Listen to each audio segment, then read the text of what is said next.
So hello everyone. We have here Emily Wigens. She's EU Director for the European Union of the One Campaign.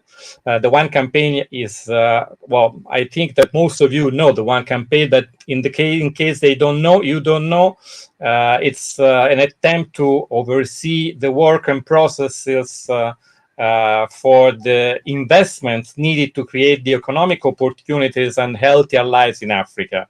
So it's mainly based on this foundation, the One Foundation, and the target is African countries, not just in terms of economic opportunities, but again in terms of the whole social texture, let's say, and the many aspects of the African countries and communities. So she is also very well experienced in G7 and G20 legislative processes and meetings. She also was part of some of kind of legislative processes concerning those meetings, and she helped secure quite a lot of funding for multilateral mechanisms, including Gavi, the Global Fund, and the Global Partnership for Education. Before joining One, Emily worked on political campaigns around the UK's 2010 general election, and in the European Parliament, she was part of a team drafting and negotiating EU transparency legislation in several sectors, in particular in the extracting and logging industry, of course, with the aim of helping fighting corruption and ensure more money from oil and gas revenues in Africa, and that money may be used for the fight against poverty. So, Emily, nice to see you. Hello. I would like, first of all, to ask you what is your, let's say, assessment of the result of the recent G7 that we had now in Italy, in Apulia, because I mean we had the impression that the press release as concerned Africa was rather weak or maybe poor, let's say. What do you think about that, and what is your concern about the next G7 steps for Africa? So thanks so much for having me. I think this G7 leaders meeting was a big missed opportunity from the G7 and from the EU leadership to show real ambition, but also agree new commitments to supporting African partners. It was all talk and no action, quite frankly.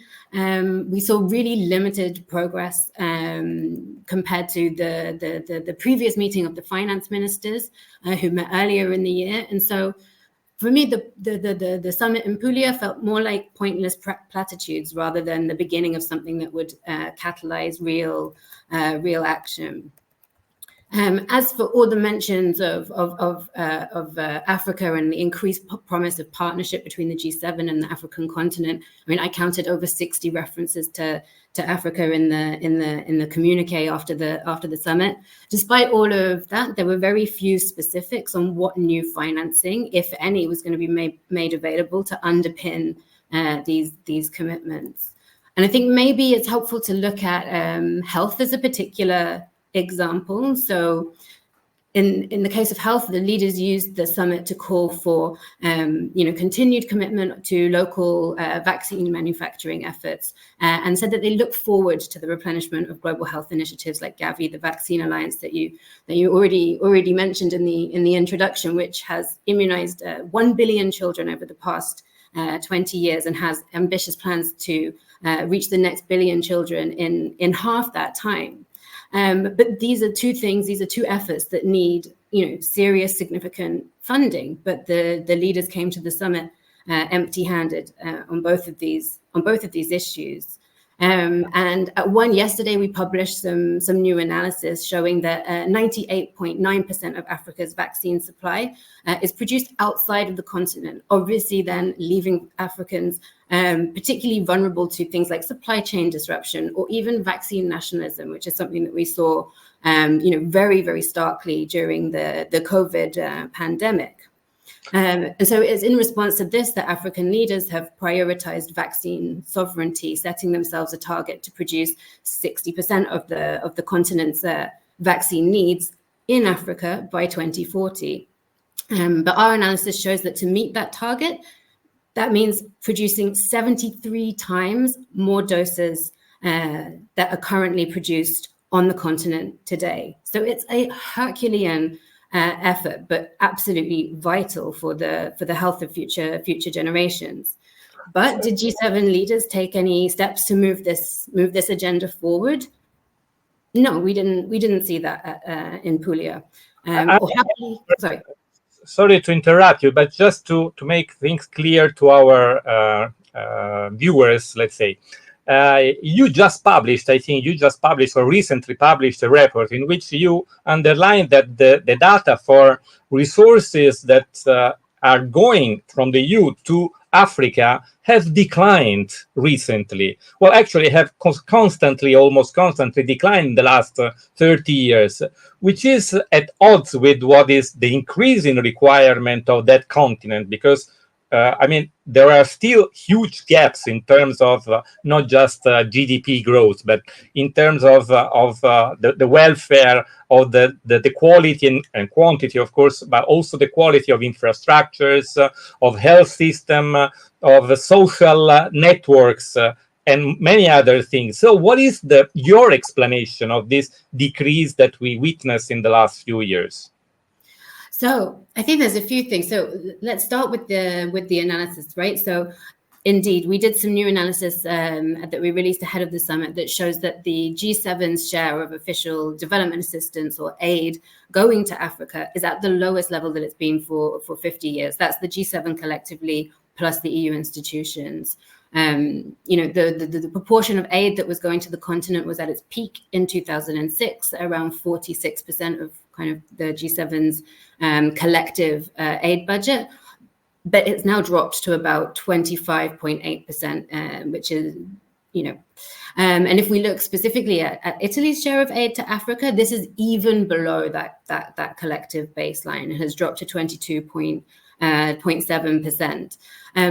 And I think, you say what's behind this? Well, it's interesting to look at the fact that 1/5 of donor countries are spending 1/5 of their development assistance budgets at home in their own countries, investing that money in refugee costs. And again, to take Italy as the example, Italy spent more than a quarter of its aid budget on refugees in 2023. And if you look closely at the data, you can see how that impacts the proportion of assistance that goes to continents like Africa. And I think so that's kind of one of the reasons behind it, is that ODA is increasingly being shifted from a focus on partnerships with other countries to being spent at home on domestic issues. I think also the other thing that's very worrying about this is that you can see very clearly that actually there's growing, the cost of debt service payments is also rapidly starting to outpace the amount of money that's available through aid and investment in developing countries. So developing countries' debt levels have more than doubled since 2009, and the cost of servicing that debt has skyrocketed in recent years.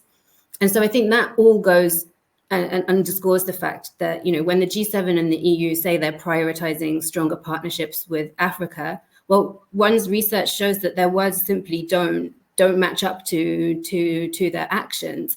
And you can see that very plainly. The EU institutions, France, Germany, and the US have all announced aid cuts this year, totaling nearly $9 billion. So what we need is the G7 leaders to look forward, but not inward. Just one question. Is there any replacement of these funds from the other countries in the world, for example, from China, from Russia, from Latin America, from other regions in the world? Because my understanding, my personal feeling, maybe not understanding, but my personal feeling is that there is an increasing attention by other regions towards Africa. And paradoxically, Europe and maybe also the United States have lost their grasp, their ability to keep contact with the African countries and to help them in concrete terms. So do you think there is a shifting of this flows of resources, or do you witness that there is a general reduction in the flows going to Africa?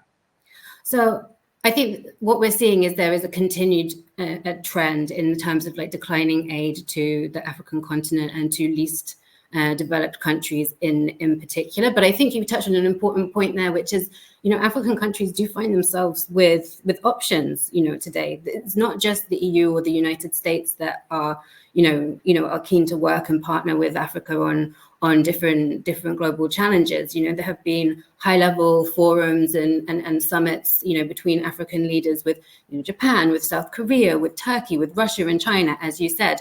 So indeed, I think Africa, the ability of Africa to shape global outcomes is only increasing. Yeah, there is another question, which is, in my opinion, central to the African problem, let's say, which is international institutions. Because until now, we spoke only about countries. I mean, countries or groups of countries that decide to give money to Africa. But we didn't talk about the role of international institutions, such as the World Bank or the IMF, for example. Well, I mean, that since the issue of $650 billion SDR in 2021, there has been an increasing debate about the use of SDRs, for example, rechanneling SDRs for emerging countries or for low-income countries. I myself, for example, made a proposal for this, suggesting to pull together the SDRs that were devoted to the EU, 150 billions, channel them to a multilateral development bank, the European Investment Bank, to collateralize them and raise 750 billions in the markets, which is quite realistic. And 750 millions, I called it the next generation Africa, because that might be a very useful intervention. But you probably are aware that there are resistances about that. Technical resistances and political resistances. So what do you think SDRs, for example, might be might constitute a chance to channel resources to the African continent via the IMF, maybe via the funds that Kristalina Georgieva suggested, or via other proposals like ours, for example? What do you think? Yeah. So sorry, I think that was my my laptop. So I think in terms of special drawing rights, you're exactly right. I mean, this issue of on lending these resources that frankly European and wealthier countries they don't need, and the opportunity to on them and via multilateral development banks has run into a number of roadblocks. And I think that's somewhere where the G7 can provide really clear political guidance and steering to their colleagues that we need to find ways to dismantle those barriers, and that is again another missed opportunity that the G7 haven't taken to date. But you're right to point out that there are a number of ways in which the different kind of multilateral institutions can be used to unlock billions of dollars in new financing for developing countries. And I think maybe I'll touch on just three of them now. The first is reforming the multilateral development banks, so institutions like the World Bank, for example, so that they can accelerate low interest lending and help countries invest in their infrastructure and people. The G7 are the largest shareholders of these institutions, so what they say really matters, and they can help drive progress that will see some of this additional funding unlocked and at no cost to them, right? So the lack of new direction and ambition that we saw in Puglia is again another missed opportunity. But in addition to that, there's also increasing contributions to the World Bank's International Development Association. We call it IDA, which is the world's largest concessional fund for sustainable development. And this is something that is a very clearly stated priority for African partners. President Ruto of Kenya has asked leaders to increase the fund up to $120 billion, which would require a significant increase from donor countries in the G7, but again, we didn't see any real concrete progress on this. And I think the third area in which the G7 can kind of use the multilateral system and the financial architecture to unlock additional funding is by speeding up the debt relief efforts for countries who are caught in that kind of impossible choice of whether to pay down their debts or invest in their people. Action on this would help 3.3 billion people living in countries that currently spend more on the interest payments of their existing debt than they do on education or health. So that's really an important and a vital step that we need to see progress on. But unfortunately, again, this is not something where the needle really moved at the summit in Puglia. Yeah, the problem of servicing the debt is really huge. But there are another couple of questions that I would like to pose to you. The first is the role of private money, because of course the public money is crucial, because otherwise, if there is no public signal, let's say, it's very also difficult to bring in private capitals, unless of course they are linked to very specific interests, which is not, I mean, maybe sometimes not the case in the African region.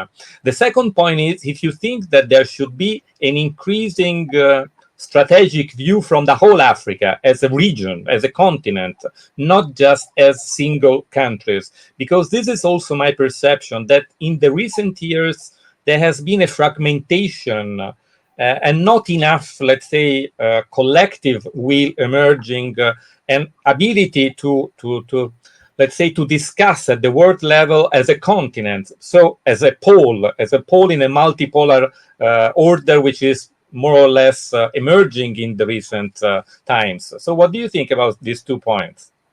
Privatization, private funds and the regionalization.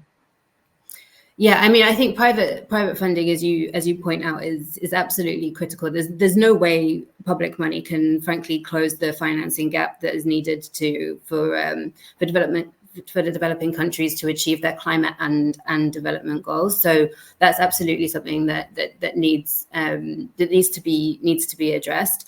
I think my sense is that, increasingly Africa is speaking, with a united voice, and that is having an influence. And you saw, very clearly their ability to respond collectively to, the double standards that were at play, for example, during the COVID-19 pandemic. We saw like a very clear continent-wide rejection of, vaccine nationalism during the pandemic, and very clear calls for action in terms of the global response and financing and global response that would help countries weather the economic aftershocks of the virus.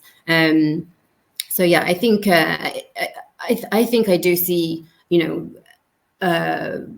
a louder, more influential voice from the continent in these processes, and I think now, with the seat for the AU at the G20, what I hope is that we'll see these international, multilateral forums be more responsive to the demands and interests of the African continent and the governments there.